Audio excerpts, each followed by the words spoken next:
Listo. Bueno, perfecto. Entonces, empecemos. Regálame la siguiente diapositiva, Laura. Entonces, el partograma es la representación gráfica en un plano cartesiano, la siguiente, de la evolución de la dilatación del cervix y el descenso de la presentación en relación con el tiempo transcurrido de trabajo de parto. O sea, son unas curvas que se realizan con el tiempo máximo esperado siguiente, de acuerdo a cada paciente y de sus características. O sea, es diferente para una paciente primigestante, multípara, con membranas íntegras rotas, el paciente que hace su trabajo de parto de pie. Entonces son unas curvas que se hacen con el tiempo máximo que yo puedo esperar, curvas que me dan una alerta y que me dicen el momento en que debo desembarazar la paciente. Entonces las mediciones relevantes que incluye el partograma son la dilatación en el tiempo, frecuencia cardíaca fetal, signos vitales de la madre, también el descenso de la presentación. Las contracciones uterinas también se miden en este partograma. Siguiente. Bueno, entonces el objetivo del partograma es proveer al personal médico de un instrumento económico asequible, es de uso universal. O sea, el partograma es de la Organización Mundial de la Salud para todos los países. Entonces lo vamos a encontrar a todos lados. Y es un instrumento bastante sencillo que nos va a ayudar mucho. Y su principal propósito es hacer un diagnóstico precoz de las desviaciones en la evolución del trabajo de parto y disminuir la mortalidad materno-neonatal siguiente. Bueno, recordarles que el trabajo de parto inicia realmente cuando hay contracciones uterinas regulares dolorosas de intensidad creciente capaces de modificar el cuello y producir descenso del feto. Las contracciones son las que nos van a hacer que la paciente dilate, borre y la presentación se encaje. ¿Listo? Entonces, el trabajo de parto realmente inicia cuando hay contracciones regulares y cambios cervicales. No solamente cuando la paciente va y nos dice que tiene dolor, no debe tener contracciones regulares verdaderas. A veces se confunde con contracciones de Braxton Hicks y o de pronto tiene un dolor pélvico por el encajamiento y eso. Entonces, debe ser contracciones regulares, más de 3 en 10 minutos, por ejemplo. Siguiente. Bueno, los parámetros que miden la progresión del trabajo de parto son el grado de dilatación, velocidad de dilatación, altura de la presentación y velocidad del descenso. Siguiente. Bueno, vamos a recordar un poquito acerca de las fases del trabajo de parto. Entonces, la primera etapa, eh, la dilatación, inicia, se divide en fase latente y fase activa. La fase latente inicia desde que hay inicio perceptible de contracciones en un cuello borrado hasta los 4 centímetros de dilatación. Lo normal de la duración de fase latente es hasta 20 horas en una nulípara y 14 horas en una multípara. Fase activa inicia de los 4 hasta los 10 centímetros. A su vez se divide en dos fases, aceleratoria, que es la dilatación entre los 4 a los 8 centímetros, y desaceleratoria, que va de los 8 a los 10 centímetros. Es lo normal que demore, lo que normal que dilate una paciente es en una nulípara 1.2 centímetros por hora y una multípara 1.5 centímetros por hora. La fase desaceleratoria, o sea, la dilatación entre 8 y 10, lo normal que demora en una nulípara es una hora y se considera prolongado más de 3 horas. Y en la multípara, 15 minutos y se considera prolongado más de una hora. Y el periodo expulsivo, que se inicia desde que hay una dilatación completa del cuello hasta la expulsión del feto, y tenemos normalmente hasta una hora en la multípara y 2 horas en la nulípara para considerar que ya es un expulsivo prolongado. Entonces, por eso no nos debemos estresar cuando la paciente lleva media hora pujando, que ya tiene mucho tiempo. No, ahí están los tiempos establecidos y lo que tenemos es que estar pendiente de la fetocardia, en el expulsivo cada 5 minutos. Pero si está dentro de los tiempos normales, no hay que afanarnos porque forzamos la paciente, empezamos con los cristales y todo, y hay desgarros, y bueno. Entonces hay que darle a la paciente que haga sus tiempos. Si la frecuencia cardíaca fetal está normal, sus tiempos normales. La el alumbramiento inicia desde que se expulsa el feto hasta la expulsión de la placenta y más o menos 30 minutos podemos esperar. Pero ustedes saben que estamos haciendo el alumbramiento activo, que es la extracción de la placenta tempranamente para disminuir el sangrado postparto. Pero pues para considerar que es retención de placenta, pues debe pasar más de media hora. Siguiente. Siguiente, porque esa es la misma. Bueno, periodo de descenso. El descenso generalmente se inicia en la etapa de pendiente máxima y va haciéndose prácticamente lineal hasta que la presentación llegue al perine. Lo normal que descienda la presentación es 1 centímetro por hora en la nulípara y 2 centímetros por hora en la multípara. Siguiente. El siguiente. Ahí está el partograma. Creo que ya todos tenemos la oportunidad de conocerlo. Además, hemos diligenciado casi todos de ustedes. Y ahí está el partograma completo. Siguiente. Entonces vamos a hablar un poquito de cada una de sus partes y es que hay que colocarle nombre, fecha de inicio y documento al partograma. Si se pierde la hojita no sabemos ni de quién es y documento sin nombre pues no tiene validez. Entonces, por favor, marcarlo, colocarle fecha de inicio y documento de identidad. Siguiente. Estas son las tablas para hacer los partogramas. Los valores se van a empezar a leer de abajo hacia arriba. Aquí tenemos para paciente vertical, o sea, los pacientes que hacen su trabajo de parto de pie, caminando. Nosotros no, pues nosotras tenemos caminando porque ya saben que no tenemos así un sitio adecuado. Pero puede que haya pacientes que lo hagan de pie, de pronto a ustedes les toca un sitio que ya se pueda más cómodamente esto. Paciente horizontal, o sea, las acostadas, multípara con membranas íntegras, membranas rotas, nulípara con membranas íntegras y rotas. Se empieza a leer de abajo hacia arriba y empezamos en 5. Entonces, de abajo hacia arriba, para pasar de 5 a 6, el tiempo esperado. En la última columna tenemos, por ejemplo, la nulípara con membranas rotas. Entonces, ahí me dice, para pasar de 5 a 6, el tiempo máximo esperado son 2 horas 30 minutos. De 6 a 7, 1 hora 25 minutos. 7 a 8, 1 hora 05. 8 a 9, 50 minutos. A 10:35 y al parto 20 minutos. De acuerdo a ello, voy colocando en la tabla y coloco los punticos y después los uno. Acuérdense que entre más avanzada esté la paciente, más corta va a ser la curva porque ya voy a obviar los valores por los que ya pasó la paciente. Entonces, si esta paciente nos llega, por ejemplo, en 7, entonces ya no voy a colocar lo que demoraría en pasar de 5 a 6 y de 6 a 7 porque ya lo pasó. Ya la curva empezaría en 8 y mi línea de base sería 8. Entonces, así sea que la paciente llegó en 8, ustedes hacen su curva con los valores de 8 en adelante. Siguiente. Bueno, aquí algunos símbolos para graficar en el partograma, los planos de descenso de la dilatación, los planos de descenso, plano de J. Ahí está un muñequito que parece como un cráneo. La dilatación se coloca un puntico, ruptura espontánea de membranas. Si la paciente rompió, si yo empecé el partograma con membranas íntegras y durante la paciente presentó ruptura espontánea, entonces RM se coloca al lado de la dilatación donde rompió fuentes y RAM, ruptura artificial de membranas, y yo le realizo neotomía. Entonces aquí me dice la intensidad del dolor. En la parte de abajo, en el cuadrito que está en la parte inferior, donde me pide los signos vitales, en la última casillita, me pregunta si el dolor es suprapúbico o púbico. Entonces, si es suprapúbico, SP, y si es púbico, P. Y me pregunta la intensidad del dolor. Débil, una crucecita, moderada, 2 y fuerte, 3 cruces. Frecuencia cardíaca fetal, desaceleraciones, si hay meconio, posición materna. Entonces, también en el cuadrito abajo me pregunta la posición, en la casillita que está abajo de la hora. Entonces, lateral derecho LD, lateral izquierdo LI, dorsal D, que es que como casi siempre las tenemos, semisentada SS, sentada S, para caminando PC. Siguiente. Entonces, ese cuadrito es el que yo les digo, que es súper importante también que lo llenemos. No solo es hacer la curva, este cuadro es súper importante. También se hace cada hora, entonces posición materna. Entonces, como ya les decía, SS, semisentada de dorsal, ejemplo. Tensión arterial, pues se toma cada hora la presión. Ustedes saben que los signos vitales a la paciente en trabajo de parto se le toman cada hora, y la frecuencia cardíaca también. La fetocardia se anota cada hora, pero hay que hacerla cada 30 minutos y cada 5 en el expulsivo. Duración de las contracciones. Entonces, cada hora tengo que examinar a la paciente durante 10 minutos. En esos 10 minutos, ¿cuántas contracciones encontré? Si encontré 3 o si encontré 4, si encontré una. Entonces, eh, frecuencia de las contracciones, 3/10. O sea, 3 le dieron en 10 minutos o 4 le dieron en 10 minutos. Duración, entonces, ¿cuánto le demoró cada contracción? Le coloco la mano al abdomen al paciente y mientras esté contraído el útero lo mido y ese es el tiempo que le demoró.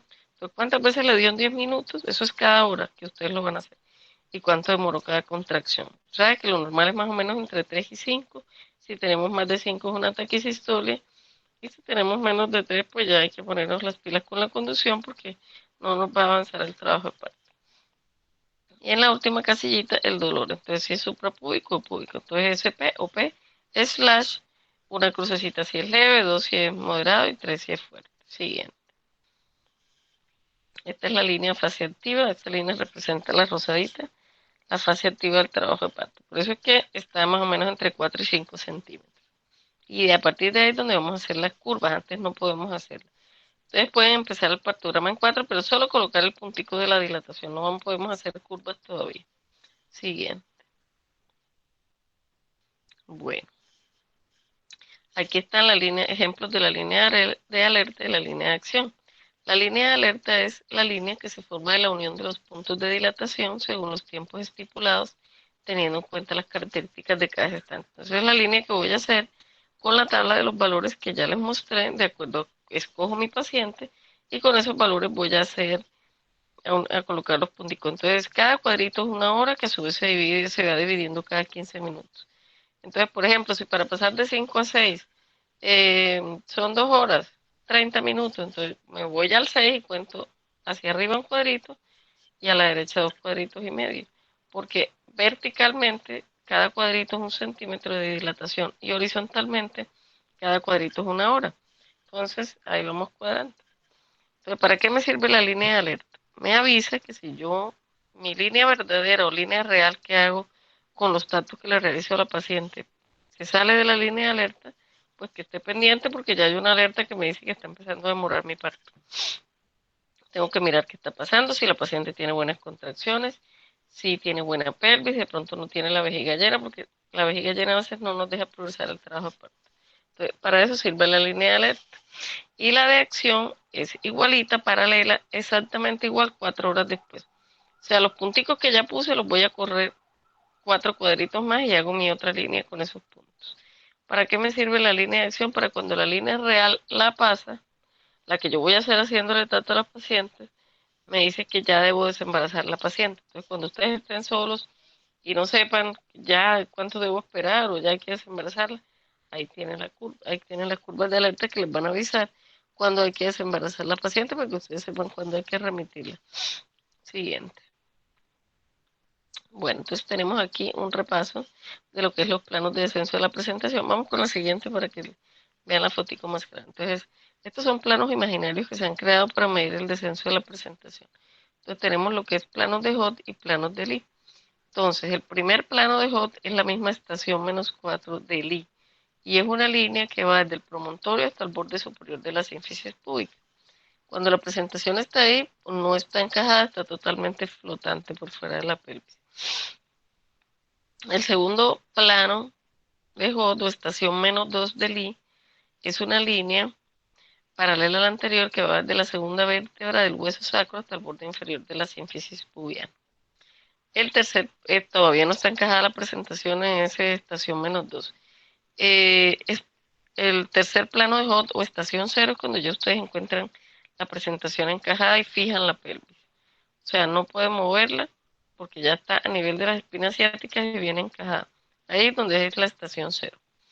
Y es una línea paralela a las anteriores que pasa por las espinas ciáticas. El cuarto plano de Hot, que es la misma estación +4 de Lee, es una línea paralela a la anterior que pasa por el vértice del hueso sacro. Y es cuando ustedes ya alcanzan a ver la presentación en el canal vaginal. Siguiente. Así más o menos se graficaría un descenso de una presentación normal. Pero la figurita la vamos a colocar en el momento que coloquemos la dilatación. Nos vamos a la tabla de la derecha y ubicamos la estación en que esté y ahí lo vamos a colocar. Siguiente, vamos a hablar un poquito de las alteraciones de la fase del trabajo de parto. Entonces, fase latente prolongada es cuando se prolonga más allá de los tiempos establecidos, o sea, una fase latente en una lurípara más de 20 horas y en una multípara más de 14 horas. Hay que hacer el diagnóstico con el falso trabajo de parto. Ustedes pueden tener una paciente multípara que está en 3 centímetros, pero no tiene ninguna contracción. Y es porque como ya es multípara, pues el cuello lo vamos a encontrar abierto, sin ningún dolor. Entonces hay que diferenciar el falso o de pronto contracciones de Braxton Hicks. Y ni siquiera ustedes las palpan, ni siquiera se ven en el monitoreo. Entonces, ni son regulares. Deben ser contracciones regulares, o sea, más de 3 en 10 minutos quiere decir regular. Entonces hay que hacer ese diagnóstico diferencial. De pronto pueden ustedes pensar, porque nos han remitido así pacientes, que tiene 3 días en 2 y resulta que es un cuello multípara que está así, pero no tiene una contracción. Eso no es trabajo de parto prolongado ni fase latente prolongada. Entonces, hacer el diagnóstico diferencial del falso trabajo de parto. Para que sea fase latente, debe haber dilatación, borramiento, hasta los 4 centímetros y dinámica uterina regular. ¿Listo? Siguiente. Bueno, entonces las principales causas de fase latente prolongada en la nulípara es inicio de trabajo de parto con cuello inmaduro y en la multípara un falso trabajo de parto. Creo que el domingo tuvimos una paciente así. ¿Se acuerdan que parece que estaba en la cama 4, que la paciente parecía que no tenía dolores y estaba como un cuello por allá en 1 centímetro, un poquito todavía no tan borrado? Y en el monitoreo que le hicimos, en el primero mm, tenía taquicistolia, más de como 6 contracciones en 10 minutos. ¿Y qué hicimos con la paciente? Le pusimos analgésicos, líquidos de cúbito lateral izquierdo, reposo, y la paciente tranquilita, ya le va pasando al otro día, ya generalmente amanecen ya relajadas, sin contracciones, y ahí sí se inicia la inducción con oxitocina. Esta paciente no la encontré el lunes, o sea que yo creo que tuvo su parto durante la noche. Pero entonces hay que hacer el diagnóstico diferencial, y si es una primi que está así con mucha dinámica, pero el cuello todavía está larguito, la ponemos así en reposo, le ponemos líquidos, hidratarla, de cúbito lateral izquierdo, un poquito de analgesia, y al otro día iniciamos la inducción o conducción. Y en la multípara es generalmente que se confunde con un falso trabajo de parto, como ya dijimos.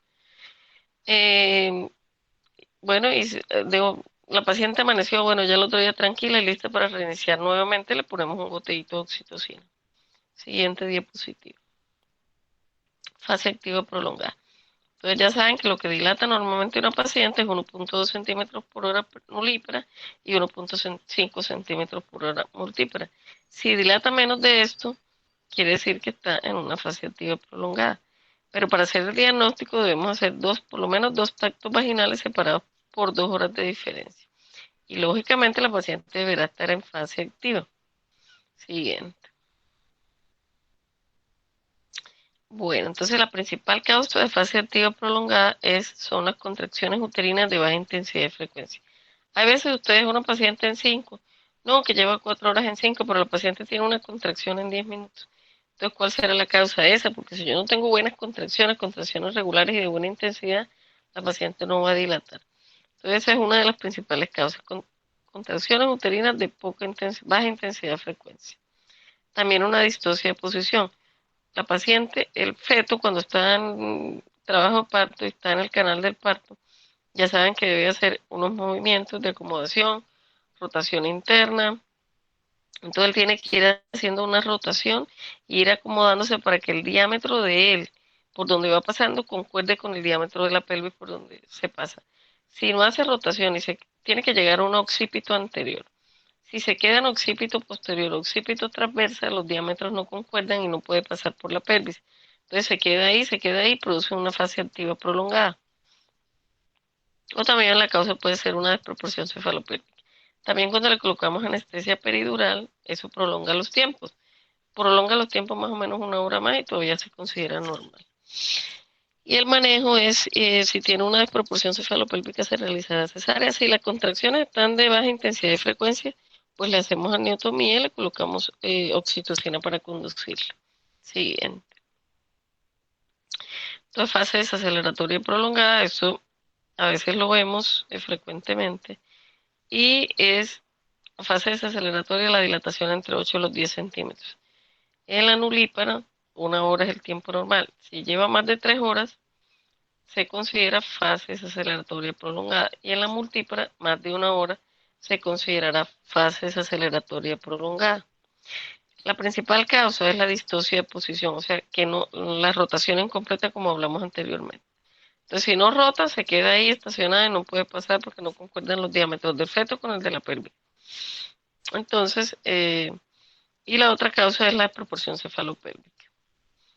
Siguiente. Manejo. Entonces, cuando la alteración ocurre por debajo de las espinas ciáticas, o sea, está en 8, pero ya pasó las espinas ciáticas. De pronto, si le hacemos amniotomía, le colocamos un poquito de oxitocina, nos ayuda.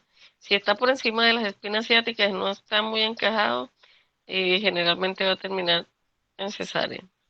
Es muy raro que de pronto, si no ha rotado completamente, salga. Casos hemos tenido, eh, paciente, el domingo tuvimos este caso, ¿no? Me parece que ustedes no me acuerdo si se habían ido, pero la paciente que teníamos en el pasillo, que estaba bradicárdica, que no salía y que no salía y que no salía, estaba en posterior, occipito posterior, no había rotado, por eso no salía y por eso se demoró tanto. Las pacientes primigestas casi nunca salen en una si no han rotado completamente.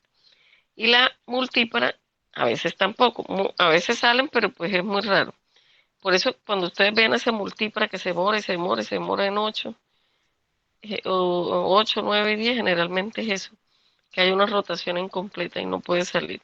Bueno, afortunadamente ese bebé logró salir por vía vaginal cuando ya casi lo íbamos a pasar a cesárea, con un caput tremendo, pero bueno, gracias a Dios todo bien.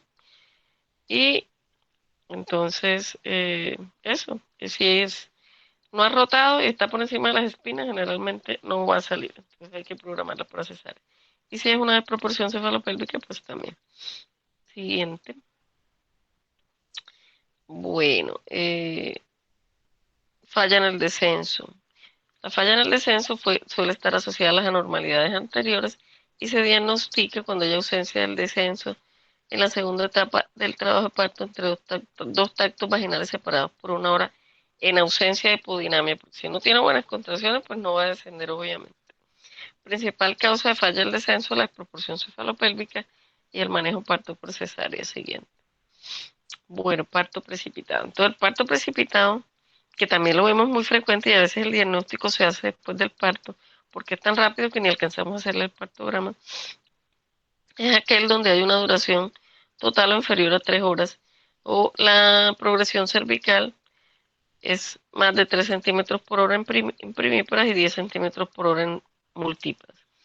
No es bueno el parto precipitado porque generalmente hay una hiperactividad uterina con disminución de la resistencia del canal blando del parto. Entonces, como hay contracciones tan seguidas, el útero no se alcanza a relajar para perfundir a la placenta y hasta el feto. Entonces, contracciones seguidas, no hay tiempo de perfundir al feto y se encuentra en hipoxia fetal. Entonces, disminución del canal blando del parto. Vamos a tener a veces traumatismos fetales, lesiones del canal del parto, desgarros del cuello, desgarros del canal cervical, puede haber también atonías uterinas secundarias, excepcionalmente rupturas uterinas y es factor predisponente a embolismo líquido amniótico. Entonces, por eso no es bueno un parto precipitado. Mire que a veces el bebé sale tan rápido y ni siquiera lo alcanzamos a proteger el perineo. Y por eso se nos desgarra por todos lados. Entonces, sí, hay que tratar de hacer una buena protección del perineo cuando viene tan rápido. Entonces, el manejo es, si tiene oxitocina, hay que suprimir la oxitocina. Si la paciente tiene taquisistolia, pues le suspendemos oxitocina, la colocamos en reposo de cúbito lateral izquierdo, se hidrata, eh, a veces hay que usar tocolítico porque a veces no cede la contracción y hacer una buena protección del perineo durante el parto. Siguiente. Siguiente, porque eso fue lo mismo. Entonces vamos a ver unos ejemplos de partograma aquí. Entonces vamos con este que es un partograma normal. Fíjense que se inició en 4. Nosotros lo iniciamos en 5 para evitarnos porque a veces tenemos pacientes. Hoy encontré una paciente que tenía como 2 días en 4, entonces imagínense, no cabría el partograma. Pero si uno decide iniciarlo en 4, solo le puede colocar el puntico de la dilatación. No se hacen curvas hasta tanto la paciente no esté en fase activa. Por eso pues unificamos y estamos haciéndolo a partir de los 5 centímetros. Entonces, si yo lo hago en 4, como en este caso, tengo que esperar al siguiente tacto vaginal que hago. Si la paciente en el siguiente tacto vaginal está en fase activa, aquí por ejemplo la miraron en 4. A las 2 horas y media la volvieron a tocar y estaba en 6 centímetros. Entonces se hace la línea real, que es la azul, con el tacto que hice, y ese sitio donde se cruza la línea real, que es la azul, con la de fase activa de trabajo de parto, ahí es donde yo empiezo a contar las curvas, a contar los valores para las curvas de alerta. Entonces ahí donde se cruzó yo voy a empezar Entonces, para pasar de 5 a 6, entonces me voy de 5 a 6, 2 horas 30, pero lo empiezo a contar de ahí. Entonces, mi primer puntico, ahí donde lo ven, donde está la curva de alerta, la roja, y 2 horas 30, 1 hora 05, 35, 25, 10 y el parto. Entonces, bueno, pero eso no lo vamos a hacer tan seguido, solo lo vamos a hacer en 5. Pero para que ustedes sepan que si se inicia en 4, solo el puntico. Y que las curvas se iniciarán cuando el paciente en el siguiente tacto esté en fase activa. Miren cómo se grafica el descenso de la presentación. Entonces, aquí en el primer tacto que se le hizo en 4, la paciente estaba en -2 la presentación. Por eso, donde se puso dilatación de 4, se busca en la tabla de la derecha donde está -2 y ahí coloco la figurita. En siguiente tacto que le hicieron a esta paciente a las 2 horas y media, que estaba en 6, estaba en estación -1. Por eso en la misma dirección del 6, yo busqué en la tabla de la derecha donde era -1 y ahí la coloqué. Y fíjense que es un descenso de presentación normal. Las cabecitas van bajando y van rotando. Va haciendo su rotación hacia el occipito anterior. Bueno, siguiente. Bueno, este es un partograma que se inició en 6 centímetros. Fíjense que la curva es más cortica, que ya yo no tomé el primer valor, sino el segundo valor. Entonces ya empiezo con 1 hora 30, lo que tardaría la paciente en pasar de 6 a 7. Lo máximo que se puede demorar, 1 hora 30. Ahí pongo mi primer puntico, a 8 1 hora, 9 40 minutos, a 10 35 y al parto 30. Fíjense, entre más avanzada esté la paciente, más cortica va a ser mi curva. Y fíjense, el descenso de la presentación también fue normal en este caso. Mire, las cabecitas descendieron normalmente y cuando ya estaban expulsivos estaban más 4, bueno, iniciando en -2. El cuadro de abajo se llenó completamente, es un partograma normal. Siguiente. Bueno, este es otro partograma que es el más clásico y el que siempre hacemos.